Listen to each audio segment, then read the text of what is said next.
A lo mejor recuerda usted que allá por el año 2015, estábamos aquí haciendo la redacción abierta arriba, quiero recordar, se produjo una formidable crisis migratoria en Europa. Crisis que en principio parecía movida por la guerra de Siria.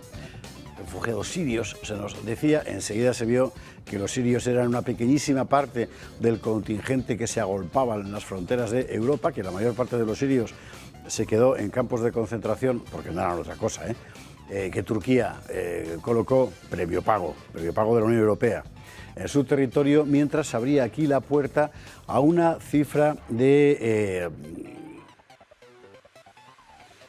afganos, eritreos, pakistaníes, etcétera, de en torno a 1,5 millones de personas.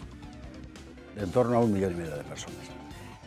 Cuando ocurrió aquello, los que íbamos contando lo que ocurría, inmediatamente éramos marquistas por el pensamiento dominante, por fascistas. ¿Cómo se te ocurre denunciar que está entrando 1,5 millones de personas que no sabe quiénes son en Europa? ¿Usted no se acuerda? Pues nosotros sí, porque nos llamaron de todo. Y además con observaciones que eran en principio bastante razonables, es decir, tú no puedes meter de repente en un continente, ¿verdad? Además muy particularmente en 4 o 5 países, ¿verdad? 1,5 millones de personas.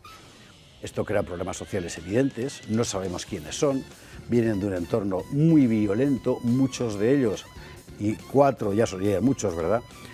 Además probablemente terroristas, efectivamente se demostró que así lo fueron luego por la cantidad de peticiones de asilo que cometieron atentados, pero por algún motivo muy misterioso, los poderes del momento, así políticos como económicos, coincidieron en que había que estimular el proceso. Consta que en Francia, por ejemplo, el MEDEF, que es como la COE de allí, intervino para facilitar la afluencia masiva de población extranjera. Consta que en Alemania, el gobierno de Merkel en aquel momento hizo lo propio, de tal forma que fue Bruselas la que estimuló todo aquello, por lo bajini y a veces por lo altini, ¿verdad?, sufragando ONGs que se encargaban del traslado de gente, las de Soros en primer lugar, al mismo tiempo sufragando la enorme campaña mediática de acompañamiento del fenómeno para que todo el mundo pensara que nuestra obligación moral era abrir la puerta a todo el mundo. Y pasó lo que tenía que pasar. Pasó lo que algunos habíamos dicho que era inevitable que pasara. Hay que recordar siempre el celebérrimo adagio de Carlos Esteban de los fachas al final siempre tenemos razón, porque era exactamente, y es que era lógico. Después de las antes de las últimas elecciones europeas, la tensión social era ya tan formidable en toda Europa que los mismos que habían alentado a aquel fenómeno empezaron a alentar el fenómeno contrario. Eso sí, usted y yo seguíamos siendo fascistas, pero ellos podían decir lo que nosotros decíamos antes. Y la situación esta semana ya ha llegado al límite del absurdo, cuando los mismos que hace unos años proponían la apertura de puertas indiscriminada, ahora proponen la creación de centros de retención de inmigrantes ilegales, centros de deportación en realidad, fuera de las fronteras europeas, ¿verdad? Y luego el caso singular de España, que es habilitar un aeropuerto para meterlos allí. Bueno, yo quiero subrayar aquí 2 cosas, aparte de que tenemos razón, esa ya no hace falta que la subrayemos. La gigantesca irresponsabilidad de los que nos gobiernan. Es evidente que esto no ha sido un error, porque cualquier análisis racional mostraba lo que iba a pasar y ellos lo sabían. De hecho, lo están diciendo ahora. Si abrieron la puerta fue porque buscaban algo. ¿Qué? ¿En beneficio de quién? Desde luego, no de los ciudadanos europeos. Así que estamos gobernados por gente muy peligrosa, que piensa en cosas que no nos dicen. La segunda cuestión, y me parece que nunca se insistirá bastante en esto, el fenómeno migratorio en sí mismo, por Dios, basta ya, no es bueno, nunca es bueno. Si usted se fija siempre el discurso de el derecho de la gente a la felicidad fuera de sus fronteras y no sé qué, nunca viene de allá, siempre viene de aquí. Yo no he visto a ningún líder de Mali o de Senegal diciendo sí, tenemos derecho a cruzar el mar para ser felices en Rotterdam, ¿no? Más bien he visto lo contrario. En Mali, por ejemplo, los mandatarios de Mali diciendo que no se nos vayan, que no podemos hacer un país. Aquí sí. Aquí es donde tienen derecho a venir aquí a ser felices en Rotterdam cobrando... ¿qué? ¿Trabajando en qué?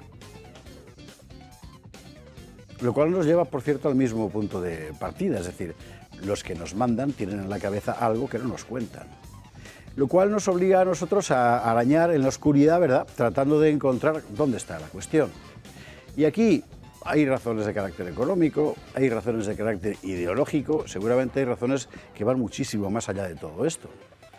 Desde mi punto de vista, y yo sé que usted no, pero alguno me llamará conspiranoico, para mí es una evidencia que los que nos mandan hoy aquí en Europa, como en los Estados Unidos, o en Canadá, tienen en la cabeza una idea muy clara de consumar un proyecto de gobernanza global y diluir las identidades nacionales, las soberanías nacionales, en beneficio de poderes transnacionales, que es lo que estamos viendo surgir en todo momento y a toda prisa.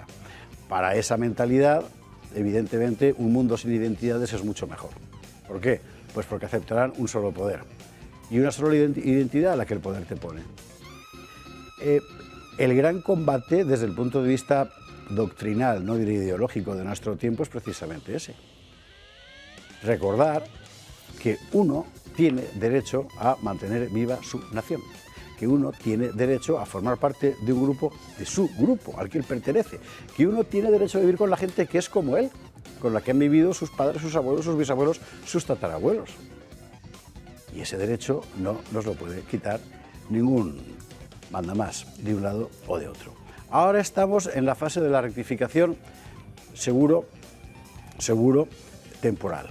Pues vamos a aplacar las cosas, no vaya a ser que los partidos soberanistas ganen demasiado poder y cuando esté el ambiente tranquilo, pues ya empezaremos a reformar el derecho de asilo, ya empezaremos a buscar formas menos descaradas de disolución de las identidades nacionales. Y atentos a esto, porque es justo lo que no puede pasar.